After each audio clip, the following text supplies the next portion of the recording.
Welcome to another video from the CTAG Clinic. My name is Dr. Mike Lloyd and I'm the Clinic Director. And today I want to look at something that has arisen from many conversations within the clinical settings.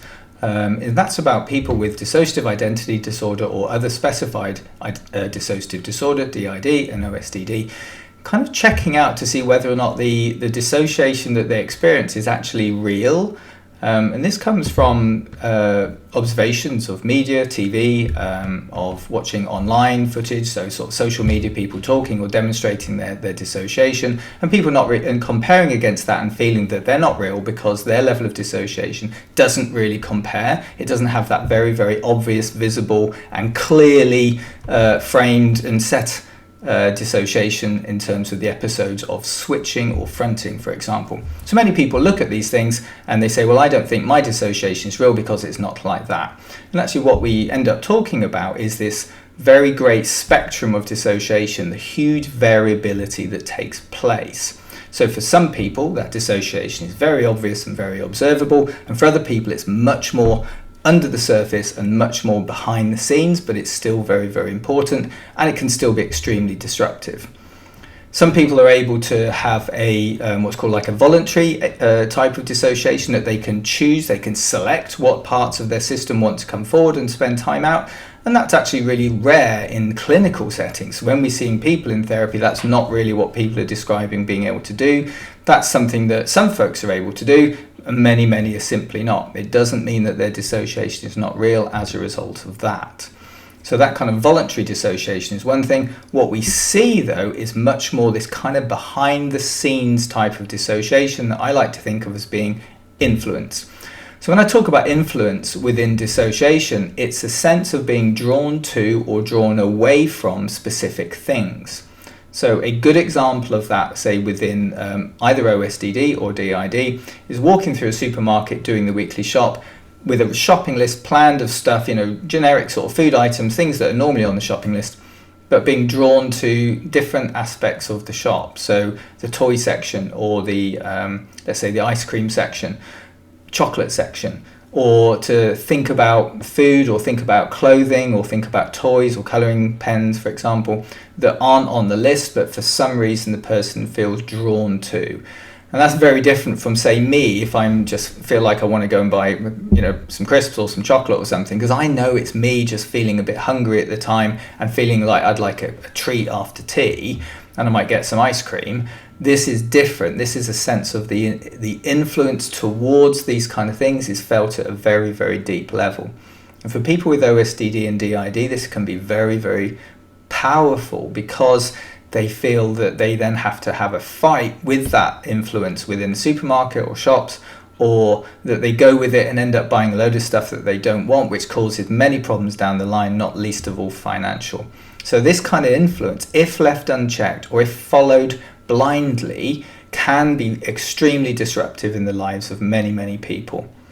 So when we think about influence, it's not simply about, let's say, a part saying, I want you to go to do this, or I do not want you to do this, or I want to wear that, or I do not want to wear that.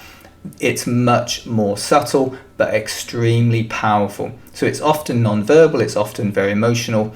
It doesn't have to be at the threshold of a trauma response, for example, fear or pain or panic or stress. It can be something done in quite a happy, joyful environment, let's say or a normal environment, let's say shopping, and then suddenly you realize that you're drawn towards clothing, to buy clothing that simply doesn't fit you. So that doesn't have to be a trauma thing, but what it demonstrates is that this dissociation is happening under the surface, that in a way, as you're going about your business, you're not alone, that you're whatever you're looking at is being watched and looked at from somewhere else within the system, and they're aware of what's going on.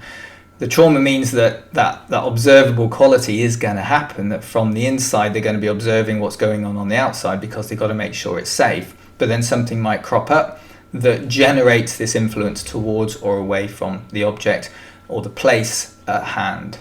Like I said, it's not always important to follow whatever is done, because that could actually place a person at risk.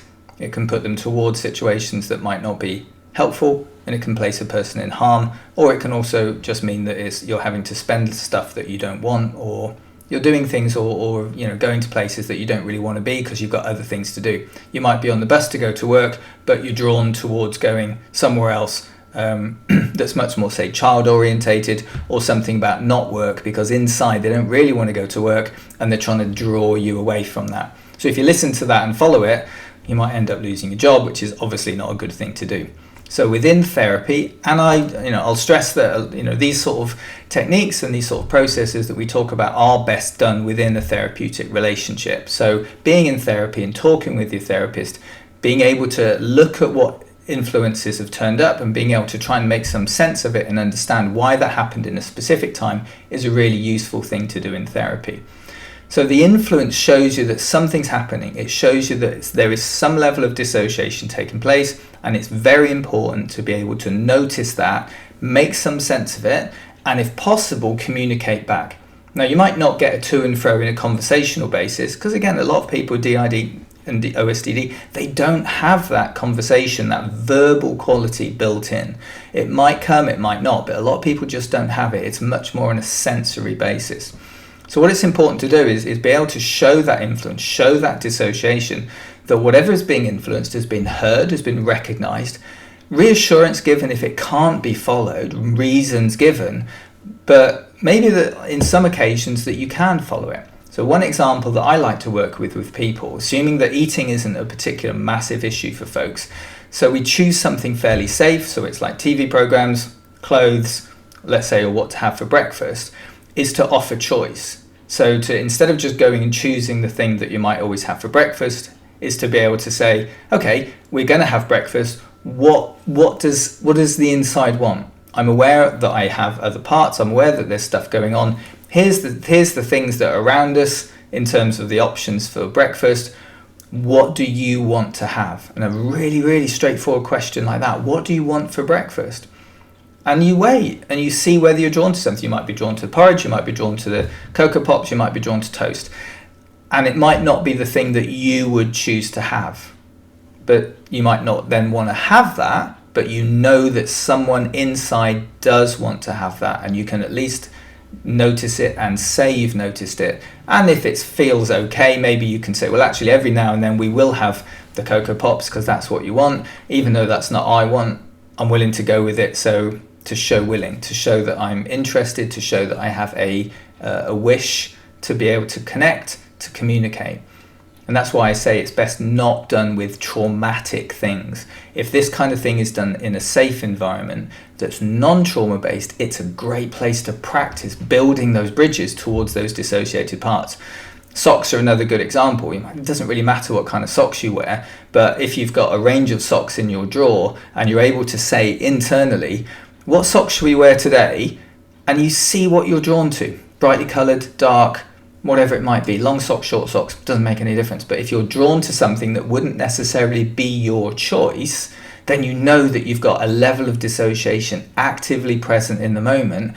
And does it do any harm to say, okay, you can have your choice of socks today. I'm willing to do that. Might be fun to show that I'm interested in what you're thinking and what you want to do. Yeah, you can have that. And you put on a pair of socks you wouldn't necessarily have. You eat a breakfast cereal you necessarily wouldn't have, because it shows that you're interested. It's a way of demonstrating to the dissociation within that you've heard that influence, you've noticed it, and you respect it. You might not know where it's coming from or why it's happening, but there's a level of respect, a level of intent to try and connect to that dissociation.